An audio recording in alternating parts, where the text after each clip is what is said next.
Ever feel like you're doing this teaching thing alone? You don't have to be. Shared teaching is all about sharing the workload through the power of collaboration and teamwork. Together, we'll walk through all the difficult parts of teaching and learn how to streamline our processes, fine-tune our time management, and develop a more manageable workload. If that sounds like a dream come true to you, then welcome to the Shared Teaching Podcast. Let's share in the teaching to make those dreams a reality. Now here's today's Shared Teaching. Welcome back to Shared Teaching.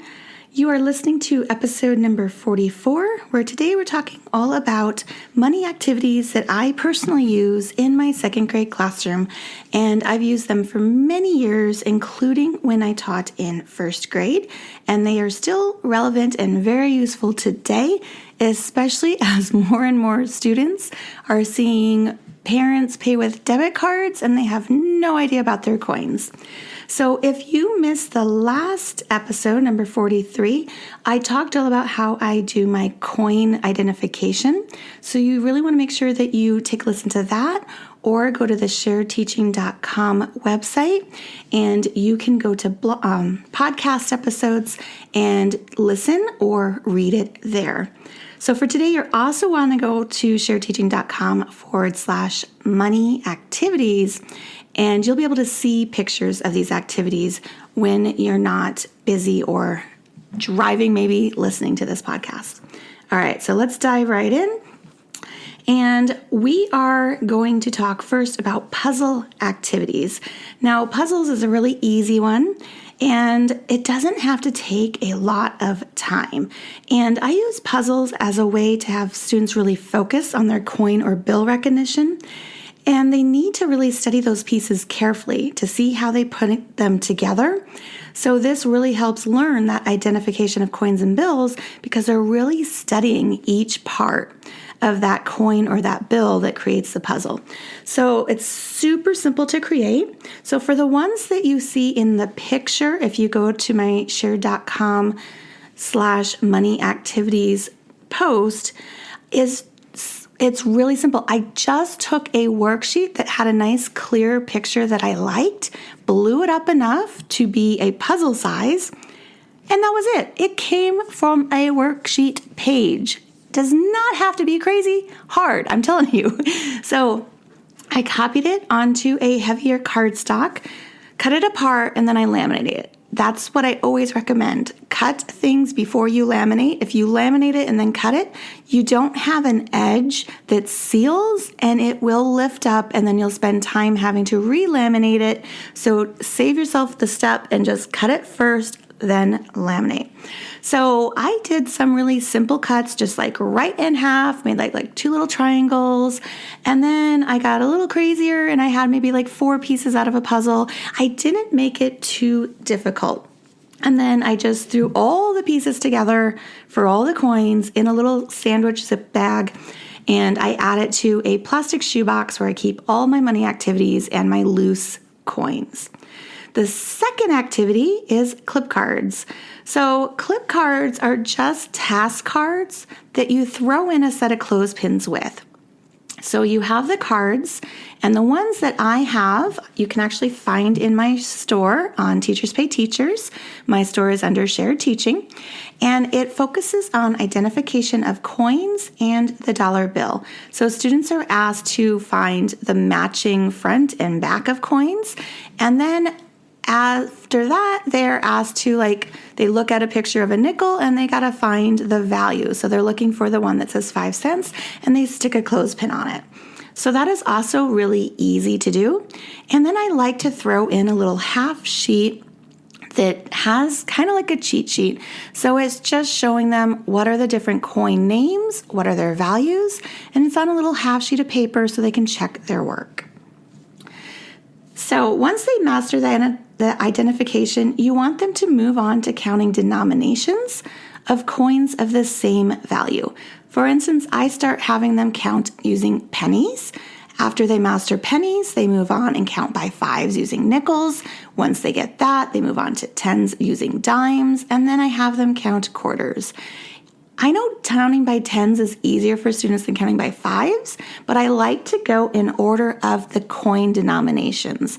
So we go from the smallest amount to the biggest amount, and then that also helps kids recognize the nickel comes before the dime, because if I'm teaching them the dime counting by tens and then I show them the nickel counting by fives, they might start to confuse it because the nickel is a bigger coin and most kids confuse the nickel with the dime.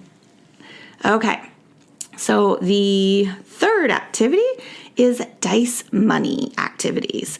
So dice games are always very engaging for students and very easy for them to play. One of my favorites is called Roll a Quarter. So I just created a quick little board game using a table in PowerPoint. I labeled it, I think it was like roll 25 cents or roll a quarter. And then you give them a pile of pennies. And if you want, you could throw the nickels and the quarters in there too. But I like to have them come to me and trade them out. So they roll the dice, they put that number of pennies on their board game. When they have enough for a nickel, they come up with their 5 pennies, they trade it for a nickel, and the nickel now goes in the last row on that board game because there's rows of 5s on the board game until you get 25 squares. Okay, so they roll, and then once they have all their nickels, they can trade it in for a quarter. If you want to step it up, you can have them trade their 2 nickels for a dime and work their way up until they get a quarter. But I just simply have them trade the pennies for a nickel and then trade all the nickels for a quarter.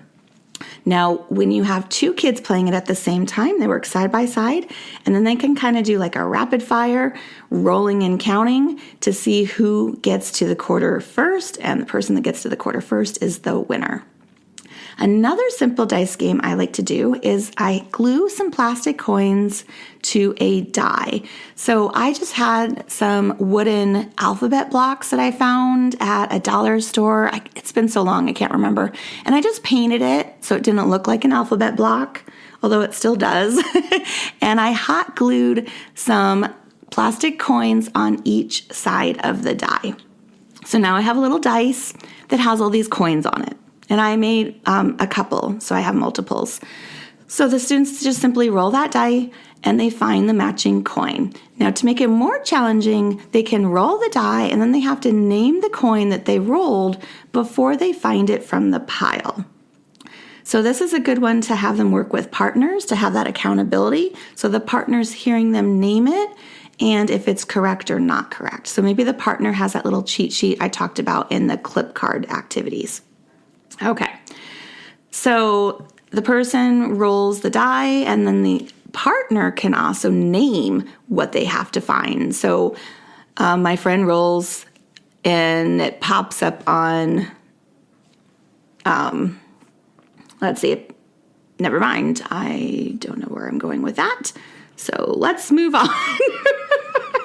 I'm getting my games confused. Okay, so for the wooden die with the hot glue things, it's just very simple. You roll it, they find the name of that coin, or you roll it and then they have to count the value. They can even like count up multiples of what they rolled and see how much money they have. So it really kind of depends how you want to play that one. It's very open-ended, so you can kind of configure it many different ways. So my last dice money activity that I was thinking about a minute ago is just to have a large pile of mixed coins and a die. And just a regular 1 through 6 die works for this one. So the students roll it and collect that amount of money. So if they roll a 6, they got to count out 6 cents. They roll and they got a 3, they got to count out 3 cents. If you want to make it harder, you can throw 2 dice in there and then they're rolling it together. If they're working with a partner, the partner can name the coin that the person rolling needs to find. So for example, when your partner might tell them you're going to find quarters and then you roll and then it comes up 3, you got to find 3 quarters. If you're correct, then you get to keep those coins and then your friend takes their turn. Okay, my next activity is matching activities. And this is the last type that I have to share today. And matching games are also just like puzzles, super simple to make. The ones I created, again, came from a worksheet. I have an old, back in the day before there was Teachers Pay Teachers, I had an old workbook, the kind that you can still buy at Lakeshore, and I just photocopied a series of worksheets that was in this workbook that all were very similar. So it had a big price tag, and then it had pictures of coins, and then in the worksheet, the kids had to draw a line to match the price tag to the coins that were in another price tag. So it was a matching game. And I thought, well, let me make it more interactive. So I photocopied it. I glued each one to an index card. I think because at the time I didn't have cardstock, and they didn't really make cardstock in colors back in the day. I'm labeling myself here. I'm a little old. So you cut out them, you glue them onto index cards. And then also that way I made different color coding. So that worked well too. But anyway, the students just find the matching coins and the value to make a pair. So then there's also a giant pink pig, and I just found this pink pig as clip art in Microsoft Office or something like that. Again, this was probably a good 12 years ago. And I blew it up enough to fit my piece of paper, and I made multiple counting mats. So it's really just an outline of a pig glued onto pink paper, and that is the counting mat. Then I typed up various money amounts and made little tiny task cards. So the students pile their task cards face down. They pick one off the top. Whatever value is on that card, they simply use the pile of coins to place on the pig to count it out. Now, I like to pair them with a student that knows their coins and values, because then they can definitely be more accountable to what coins they need and if they're doing it correctly, so that their time practicing is useful and purposeful. They're not just throwing a bunch of money down and being like, I got it right, because there's no one there to check their work. Okay, so before starting some of these money activities in your own second grade class, I strongly urge you to assess students first on their coin identification. So go ahead and take a listen to episode number 43 to see how it's done, or go to sharedteaching.com/podcast, and you can look for episode 43 on coin identification. So always leave me a comment, leave me a review on iTunes. Let me know what are some of your favorite go-to money activities for second grade, and I will see you next time. Bye for now. If you've loved this show, then join me in sharing the teaching, hitting that subscribe button, and leaving us a review on iTunes, so we can be found by more teachers like you who are ready to start sharing the workload. I hope you've enjoyed this episode. Find new episodes each week on sharedteaching.com. Thanks for listening to the Shared Teaching Podcast.